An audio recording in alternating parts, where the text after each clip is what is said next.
leadership means having the courage to be vulnerable and showing up. You're listening to the Limitless Leadership Podcast, the podcast designed to help automotive repair shops learn how to lead, coach, train, and manage their team better by sharing proven techniques and thought-provoking interviews from industry leaders. Are you ready to transform your leadership skills by tapping into unrecognized potential to achieve limitless results? Let's get ready for liftoff. It's time to go from great to greater. Here's today's episode.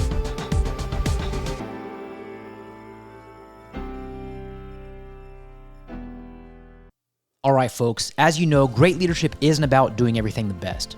It's actually about having the right partners in your corner to build your shop's success. It's about putting the right team in place. It's about choosing the right vendors to make you a pro, making pro moves. And when I think about the pros, I think about shop marketing pros. The know, like, and trust factor, that's a real thing. And Shop Marketing Pros understands that. That's why I want to recommend Shop Marketing Pros to become your marketing partner in your shop. They get to know, like, and trust you and your business to then help your audience get to know, like, and trust you too, and bring your shop to the next level. So when I talk about making pro moves, this is the kind of move I'm talking about. This is the kind of standard-setting partnership that's going to elevate your shop. So if you're ready to become a pro in your shop, visit shopmarketingpros.com and partner with the best.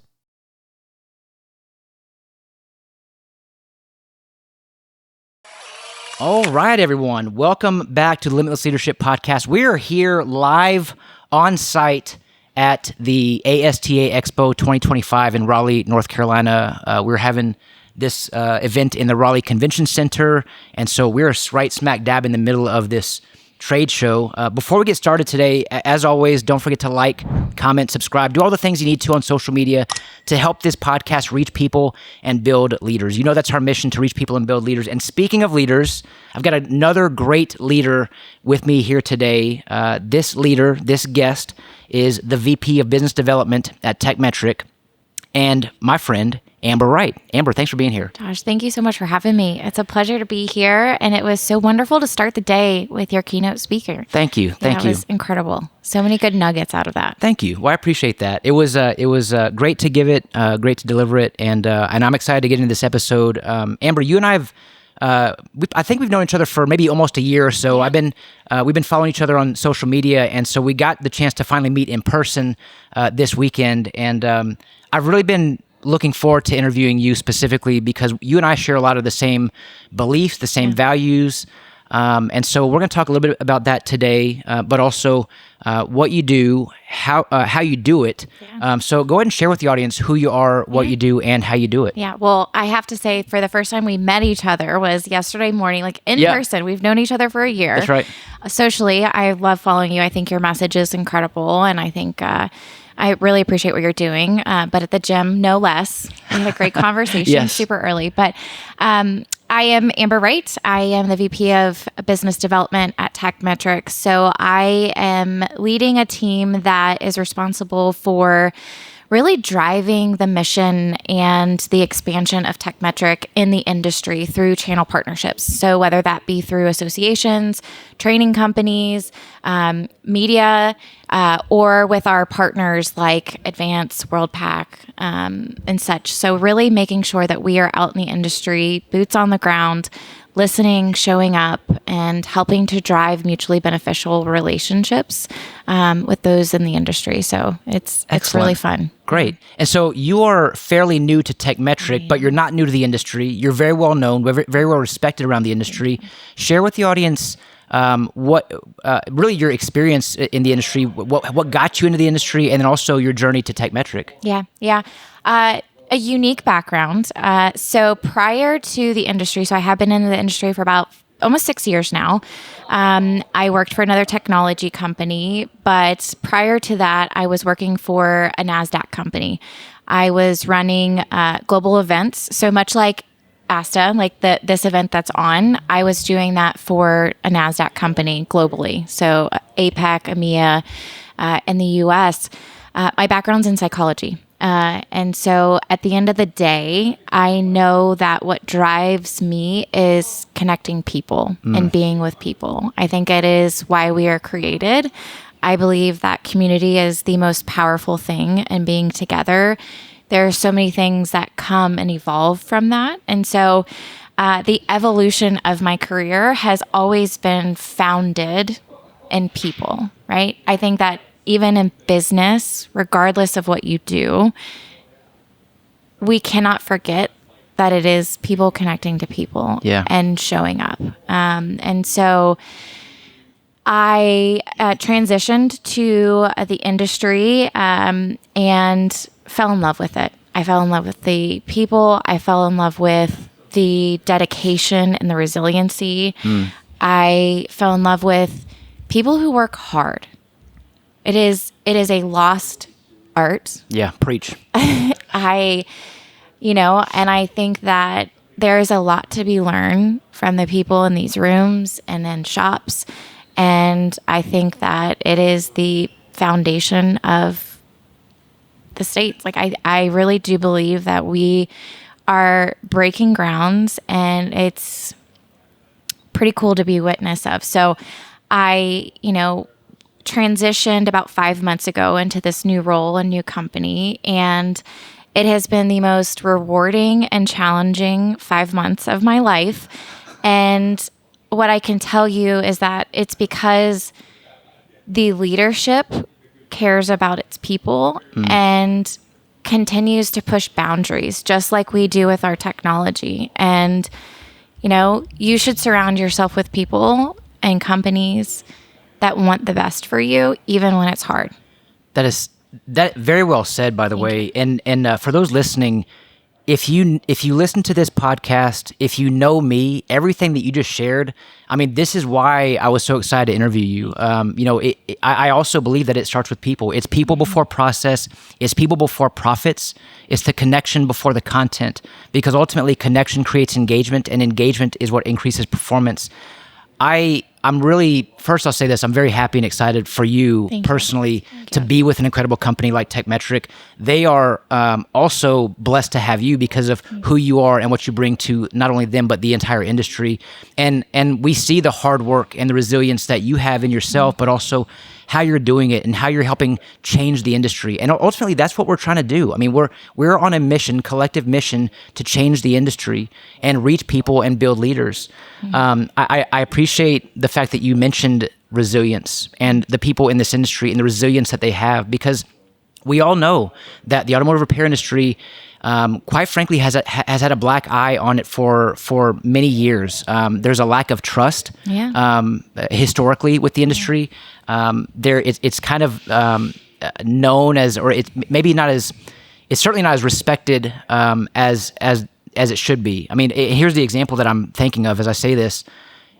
Where else can you go? Like, I can't go to a restaurant and order a steak and then negotiate the price of this steak. But for whatever reason, that's kind of what our industry has become over the years. Yeah, but that's because it's... Hey folks, running an auto repair shop, it's tough. We know that. And between managing repairs, keeping customers happy, and handling front office tasks, there's never enough time in the day. That's where Hub Shop Solutions comes in.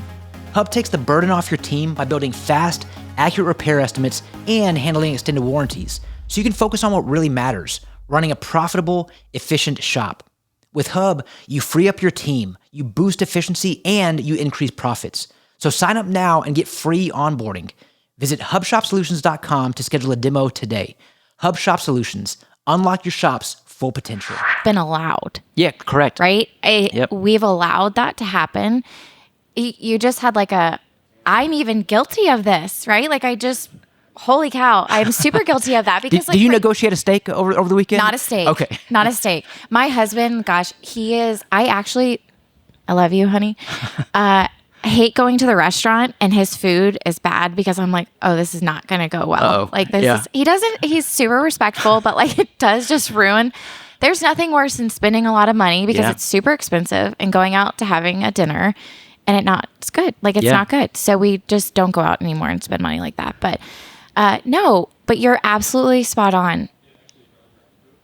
What gives us the right to negotiate somebody's labor and work and hard work, right?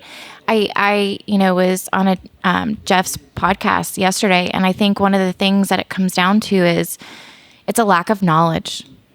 It's a lack of respect because they don't understand. That's right. Yeah. And, we as an industry have to do better about being the consultant to share that. And if they don't understand, that's really where the lack of trust comes from. How could we expect them to trust if we're not educating them in a way to make an informed, positive buying decision? And I like that you touched on how we have allowed this to occur.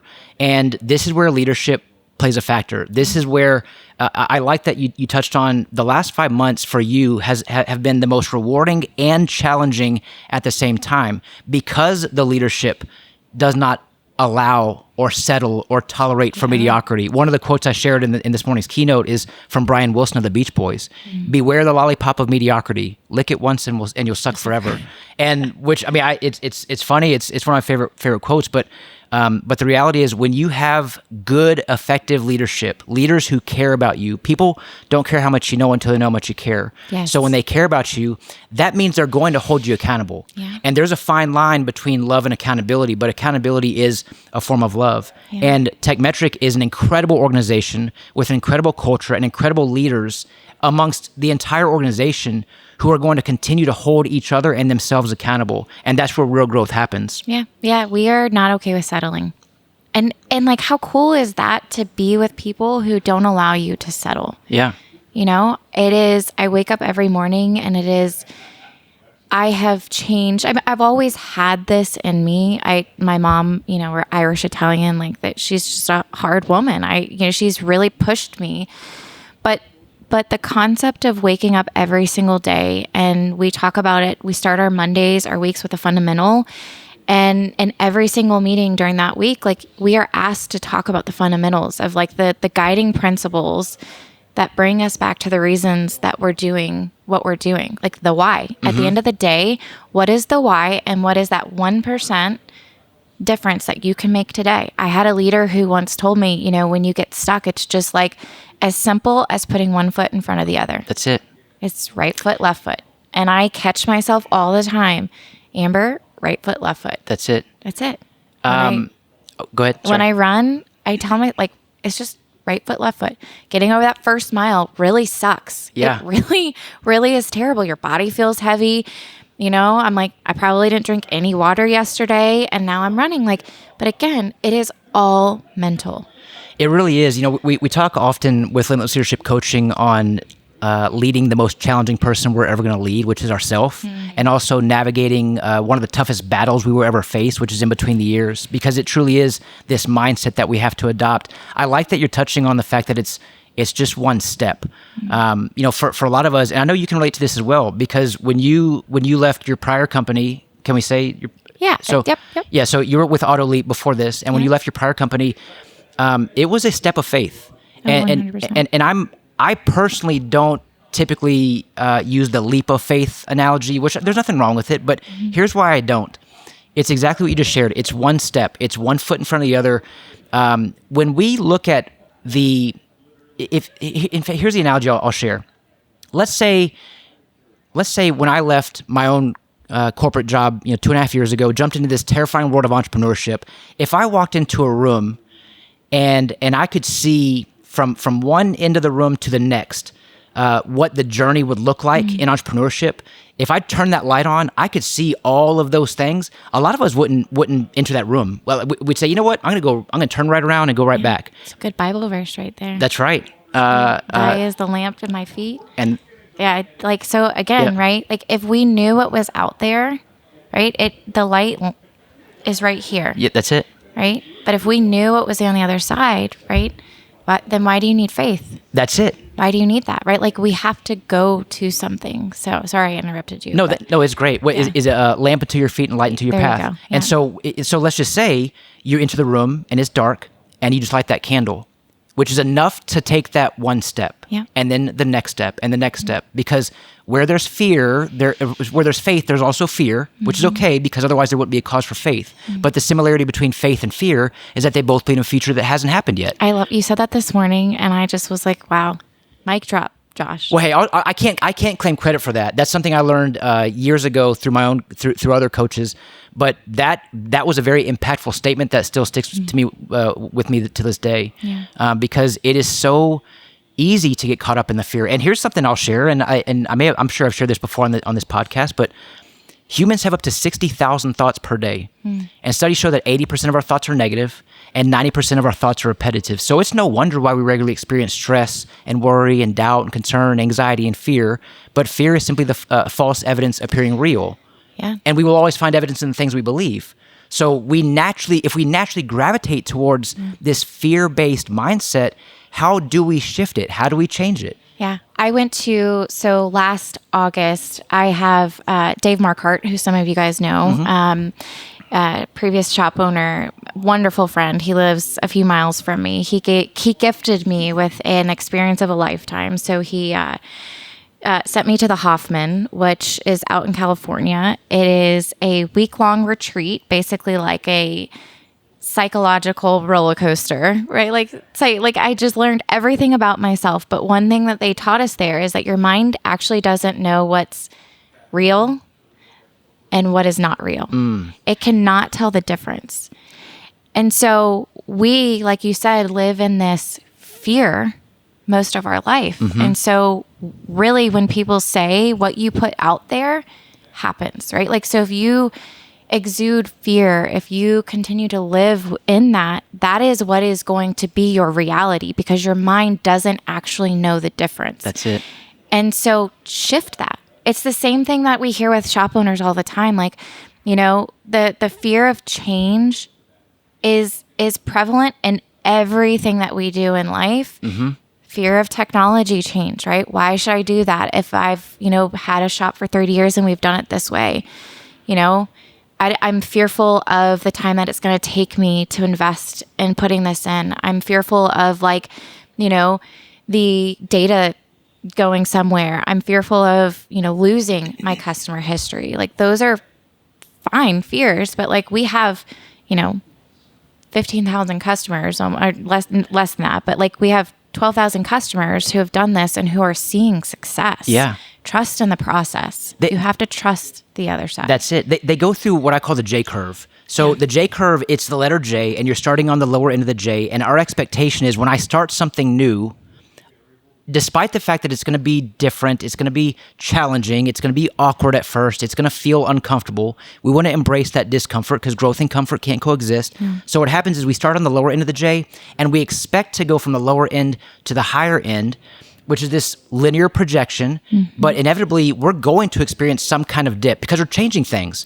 We experience this dip and we have a lack of success or a lack of accuracy or productivity or efficiency, and we often, myself included, we often quit in the dip because we see something not working, and we live in this world of immediate results, right? Convenience. And so when it doesn't happen right away, we say, that wasn't working. Let's go back to the drawing board. We quit in the dip. And so the encouragement is don't quit in the dip, go through it and grow through it. But we have to remember that progress is rarely linear. It's going to take some time, but eventually you're going to see the progress. You just got to stick with it. Yeah. It's just like I always say, it's just like going, on a health journey, right? You want to take these pills to lose weight really quickly, and you do, but guess what? When you stop that, water weight comes back on. There's so many things. Or when you go to the gym, New Year's resolutions, what happens? What are the studies? Less than a month into your New Year's resolution, more than 50% stop their resolution because it's hard. So push past the hard because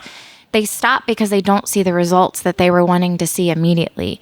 But the results come after that. Big impact starts with small steps done consistently. So there's a day in the year called Quitter's Day. Yeah. And Quitter's Day falls on the second Friday in January. That's right. Okay, that's what I thought. It's and so really so this year, in 2025, this year, Quitter's Day fell on January 10th. So if we're really mindful of what Quitter's Day really is, that means that statistically speaking, over half of the people who created New Year's resolutions have already quit 10 days into the year. Yeah.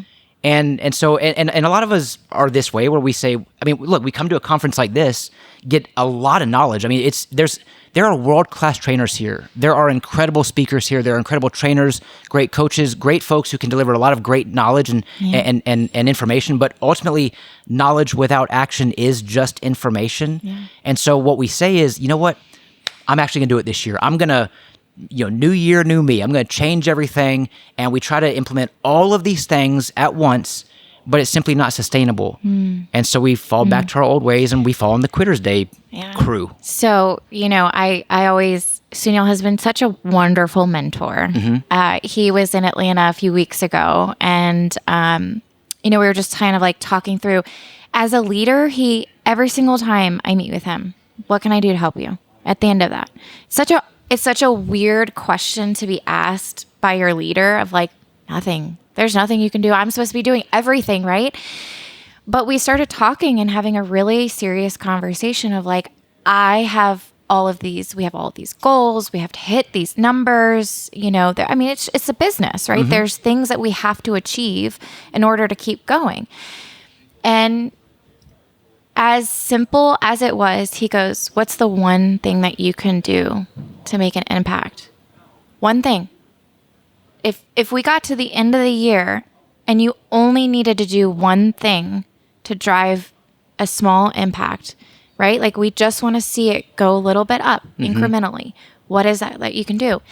And we as humans get so bogged down into all of these things that we can be doing and should be doing. And so we get clouded by our judgment and we forget how simple of just like stop overcomplicating, make it a little bit more simple and focus on that one thing.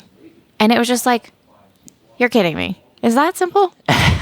Me as a leader, we have to be vulnerable enough to say like, I still do those things as a leader. I still get in this.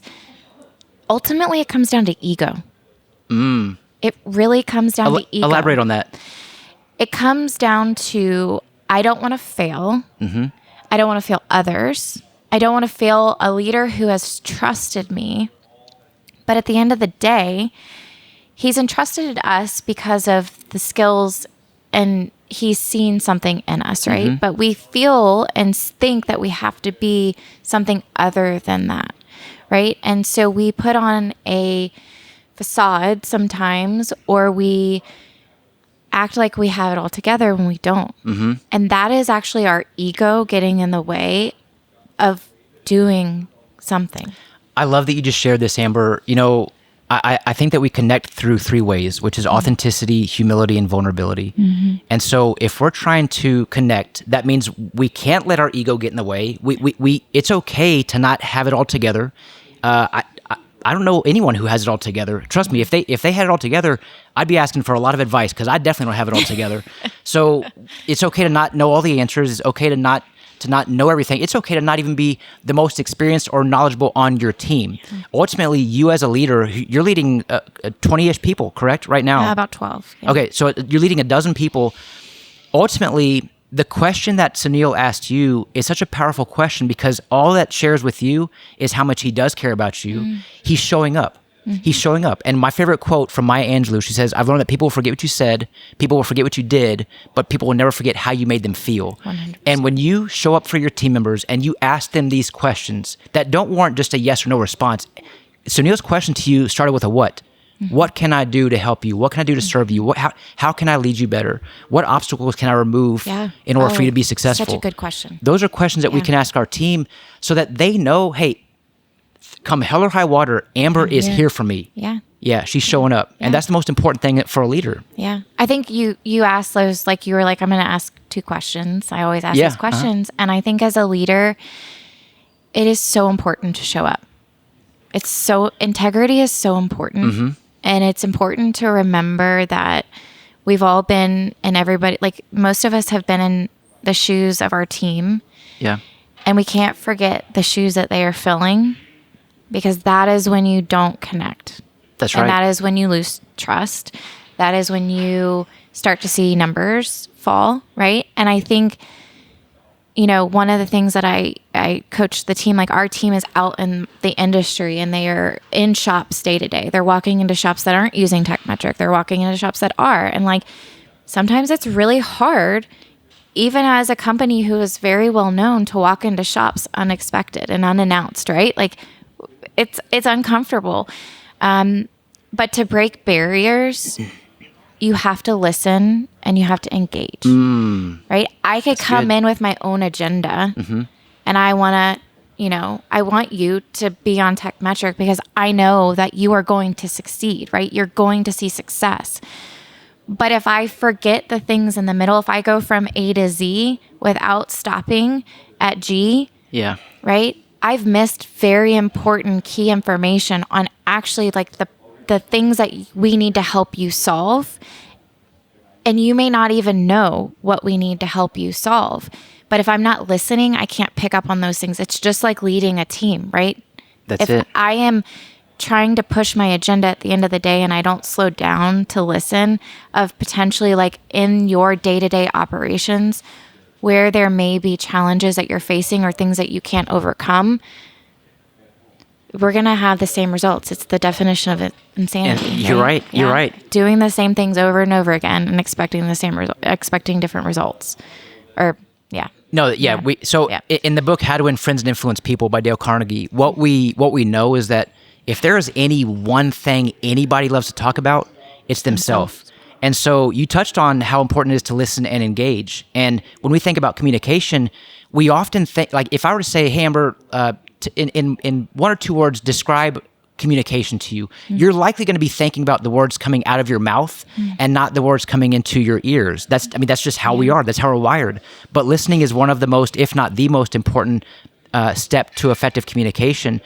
And when you talk about walking into a shop, for example, unannounced, it might feel challenging, and the respectful encouragement is like, don't even focus on being interesting. Like you're not trying to impress anybody. You're trying to make an impact. So rather than focus on being interesting, focus on being interested. And you do that through asking questions and listening. That's literally what you're like as a leader. To me, I truly believe that leadership is a full-time job. And we think as leaders, that I need to give directive after directive after directive, but that doesn't mean I'm providing clarity and direction, and I can provide clarity and direction, those two things everyone needs, through asking questions. And then listening, because as long as they feel heard, understood, acknowledged, cared for, loved, respected, all the above, Amber has never, I've never had a boss, a leader, a manager better than Amber because of the way that you show up. Like that's what people are thinking because of how you make them feel. Yeah. Going back to the Maya Angelou quote. Yeah. So you alluded to two questions that I ask every guest. Yeah. So let's get right into it. Okay. Here's the first question. I did that. Don't ask me these questions are hard questions. No, you're gonna crush it. I know it. And the good news is there's really no wrong answer. Yeah. Of course, the first question is, what does leadership mean to you? In your own words, how would you answer that? Yeah. I think leadership means having the courage to be vulnerable. And showing up like that. Yeah. I love that. So I want to touch on the first thing you say, having the courage to be vulnerable. I think you and I would both agree, Amber, that vulnerability is not, in fact, a weakness. No. A lot of us think that it is. No, it's so powerful. It's a strength. And so if we're connecting through authenticity, humility, and here we go again, vulnerability, have the courage to exercise those three things. And when you do, you're going to show up. Even if you're not even trying, you're going to show up. Yeah. I'm a big believer. God unlocked vulnerability for me probably 10 years ago, early on in my marriage. This is a different story for a different day. And through some experiences that we faced, this is how Sunil and I met. Just like at Ratchet and Wrench 4 years ago, we sat down. I think I don't know if we were eating dinner, and Sunil's a incredibly intimidating, smart man. Like he's just fascinating. He is. He's a fascinating man. Former doctor. Yeah. I mean, very impressive. Yeah, there's so many things about him. I'm like, every time I talk to him, I'm like, you're doing what now? What? Yeah. Yeah. I think we lose sight of, we put people on pedestals and we think that they are better than. But the moment you have vulnerability and you share that with others, it unlocks so many things that I feel like we're missing the bigger picture of, like, why can't we just share things that are not pretty? Yeah. Just share unpretty things. Be willing to show up and have the courage to be disliked and share that. Mm-hmm. And so ever since then, like these conversations, I just feel like vulnerability has truly been the cornerstone of my career. Amber, There's a time and a place for it. Okay. Always. Yeah. I think that there's like read a room. Sure. Right? Yeah. There's cues. Right. So you got to know when to not use it, but you got to know like what to share, what not to share. Like, right. There's also word vomit, and you got to like slow. I'm like the best at word vomit. But there's a time and a place for it. And it is really, really powering. Amber, talk about, if you don't mind, you and I share the same faith. We talk a lot about how our faith has guided us in our own journey, in our own career. Can I ask you to share how does your faith play a role in how you lead? Yeah. I want to make sure that every single day I show up, I know that it's not me. It is God's will. It is not mine. And I believe that we all have a purpose. And so every conversation I walk into, every meeting, even when I'm fearful to go on, talk on stage, again, coming back to ego, I have to give that ego away because it's not about me. It's about how can we make the best impact with the platform that we've been given, and know that at the end of the day, it's not for us. Yeah. So I really do try to look at it. I'm a mom. I'm a wife. I think having children truly was what shaped my faith, right? I think there's this, I don't know, it was a shift when I had my son, right? It was this true, like, God finally telling me, like, are you going to trust me, right? I had this huge fear of having a C-section. I am like, you talk about blood around me, and I am out. Like, there's, I can't do blood, anything bodily function. I can't do it. And, my biggest fear while I was pregnant was having to have a C-section. And I ended up having to have a C-section after 48 hours of labor. And I remember clearly about to go in, crying, pregnant. I was like, my son was almost 10 pounds. Like, I was huge. I was so uncomfortable, as every woman is. Yeah. And I remember God just whispering, are you going to trust me? Are you finally going to trust me? That's powerful. And ever since then, I look at others as somebody's child. And it has really fueled me to really want to get to know people and know their story and understand how I can help them. Whether that just be like, texting you and giving you, encouragement. And I think we live our lives so worried about ourselves that we don't do a good enough job reaching out to other people and leaning into them. So for me, I go into every conversation, I go into every meeting, and just giving it back to God and let Him do His will. So there's not always good conversations. It's not always, all sunshines and roses, but they're hard conversations that have to be had sometimes. Sure. And I trust that it is what it's supposed to be.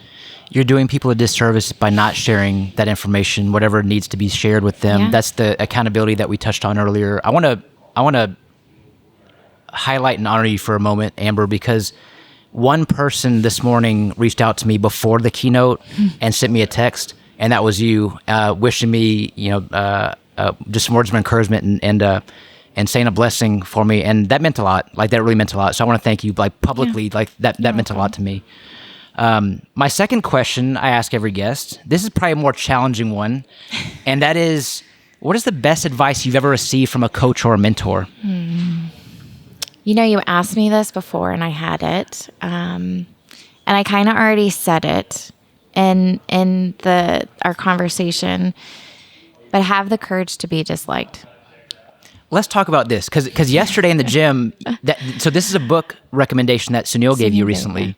Yeah. Can you elaborate on the courage to be disliked? Yeah, again, it goes into the concept of being okay with other people not approving of things that you do, right?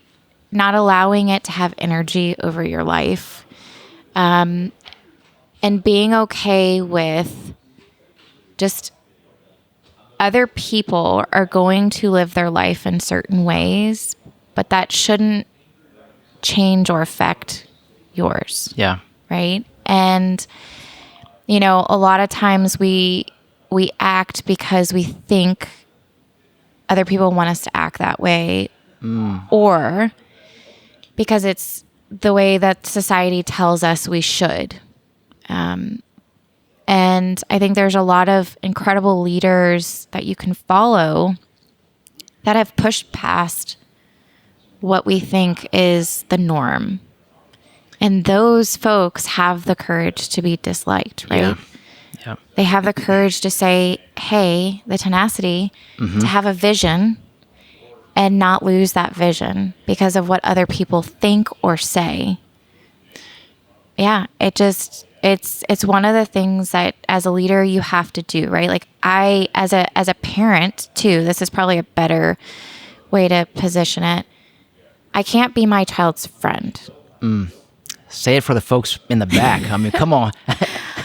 Yes, my daughter is my little mini me. I love her to death, but like she's a hard little nugget and we're going to have some hard years ahead. Like I already know this, but I can't be my daughter's best friend. Yeah. I have to lead her in a direction that I believe is the direction I'm supposed to follow or guide her, right? She's going to go down what path that she goes down. But I have to be the guiding principle. So our oldest child is 14, our youngest is 9, and we have 4 kids. And so what I'm about to share is not, it may sound like a definitive statement. It's really more of an opinion than anything because I haven't experienced what I'm about to say yet, but I do believe in being a parent first so that one day we can be friends, right? I mean, that's my hope anyway. I want to go on vacation with you guys. And enjoy it. Yeah. Yeah, it's the most rewarding and challenging thing. And I think leading people is the same way, right? Yeah. It's an honor. And it's been an honor to be able to be in the position that I'm in. That's incredible. I want to, before we go, I want to touch on something. A couple times you alluded to this concept of thinking something that may not be real. It may not be accurate. And what we know, I shared earlier about how we have up to 60,000 thoughts per day, but we know that thoughts dictate feelings, feelings dictate actions, and actions dictate results. So oftentimes I'll ask a client, hey, if you're not achieving the results that you want to achieve, let's begin with your thoughts. Like, what are you thinking right now about this particular situation? Because one of the greatest mistakes any of us can make is assuming all of our thoughts are actually true.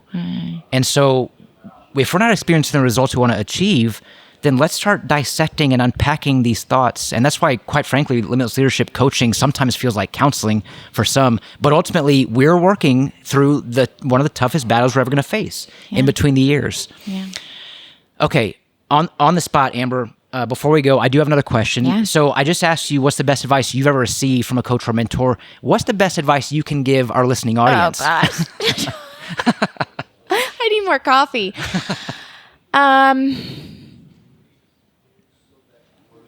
Push yourself. Don't give up on yourself. I think that with owners too, of just, you went into business for a reason. Remember why you went into business. One of my favorite books that Vic Jurassic gave me was The Purple Cow. The Purple Cow is basically the concept of, you're driving down a country road and, you see a bunch of black and white cows and brown and white cows. And then all of a sudden there's a purple cow, right? Remember why you went into business and the reason, like, you are special. That purple cow is special. It makes you turn your head, right? And I think we get so caught up in the day-to-day that we forget the reason why we're doing something. And it's actually the reason what makes you successable. That's good. And I think, don't forget to show up for yourself. Keep driving forward. Because everybody else is doing the same thing. Just remember, like, everybody is pushing, is working through things. And so there's no reason to not do the same and show up for yourself. So I think, that's probably the best advice that I can give. And, One of the conversations that we continue to have with owners is the fear of change. And so have faith in the people that are around you. The technology is there to support you. It is not there to remove what makes you special in your shop. It's just to help you drive efficiencies and let you grow. Such an incredible reminder. Amber, so this really is my last question. Those are my famous last words. This really is my last meeting. question. Yeah. Well, so if someone is listening and they're not yet with Tekmetric, but they're interested in becoming a partner with Tekmetric, how can our audience get in touch with you or someone from Tekmetric to kick this thing off? Yeah. So great question. Well, if you're here at the event, we would love to see you tonight at our booth and tomorrow, obviously. But if you are not here, you could go to our website and you can book a demo there, about a 30-minute demo, no charge. And really that process looks like we just want to get to know your shop. We want to understand your business. We want to understand, potentially the challenges that you're facing today. We really, as a company, focus on the results that you're trying to achieve and how we can help support those results. So questions that we'll ask are like, around car count, or how are you engaging customers? Are you trying to grow your customer base? And those questions really help guide the conversation and the demo that we run for you, right? Because we're super excited to announce this week that we are launching Tekmetric marketing, and we're really becoming an all-in-one platform. Yeah. It sounds like it. It's really exciting. So everything from the first interaction on the website through booking appointments to, making sure that we're scheduling those follow-ups through campaign management, Google reviews, everything from, meeting the customer where they are and allowing them to take payments by texting. And so there's so many things that, like, at its core, Tekmetric started with just allowing the shop to run its business and write estimates. And we've really evolved to meet the customer in the shops where they are, because as you know, the consumers are wanting more and they want a better customer experience. And so we are making sure that as we continue to grow Tekmetric, we are presenting more opportunity for our customers to have everything under one platform and one roof, one login. Everything under that kind of one umbrella is such a peace of mind for a lot of folks. So speaking of evolving, you guys are also about to kick off a massive first event for Tekmetric called Tektonic. Can you talk about Tektonic coming up in April? Yeah, so it is going to be in Huston, the hometown of Tekmetric. We are, it's an industry event. It is not a user conference. It is, we are expecting over 1,000 attendees. Everybody, auto repair shops, so shop owners, technicians, service advisors, really coming together to drive best practices, consultants. We want to make sure that we provide a platform that, regardless of if you're using Tekmetric or not, regardless if you are an integrated partner, anybody who touches shops in the industry are welcome. You're welcome to sponsor. You're welcome to come teach. We want to make sure that we are providing a platform to continue to drive innovation, ideas, connections. So we are super excited. We are growing the speaker list. We'll have about 50 breakout sessions. Wow. Yeah. So that is not including main stage sessions. We have a really neat panel session that we are going to be doing on main stage that I think you'll want to make sure you're there for. We're working through some solidifying our keynote speakers now. And one of the ones that you mentioned this morning, we were hoping to get, but he's busy. Okay. I really tried to get Jesse Cole is an incredible speaker. What he's done is so impactful. His story is amazing. Talk about pushing the limits and the boundaries and not giving up on a vision. Incredible guy. So those are the messages that we are driving through Tektonic of anybody who's in the industry, want to make sure that you're there. Love that. Yeah. I'll be there. I live in Houston anyway. I have no excuse. Super excited to have you. So we're going to have a podcast alley. Would love to have you speak. I know you've registered and signed up for that. I have. Yeah. Mm-hmm. Yeah. Really excited. Thank you so much. Yeah. Well, thank you, Amber. Yeah. Thank you for being here. And thank you for listening. As always, you know that we look to transform our leadership skills by tapping into unrecognized potential to achieve limitless results. So thanks again for tuning in to Limitless Leadership Podcast. Have a great day, everyone. Don't forget to smile today. Tell your loved ones how much they mean to you. I'm Josh Parnell, reminding you to keep leading well.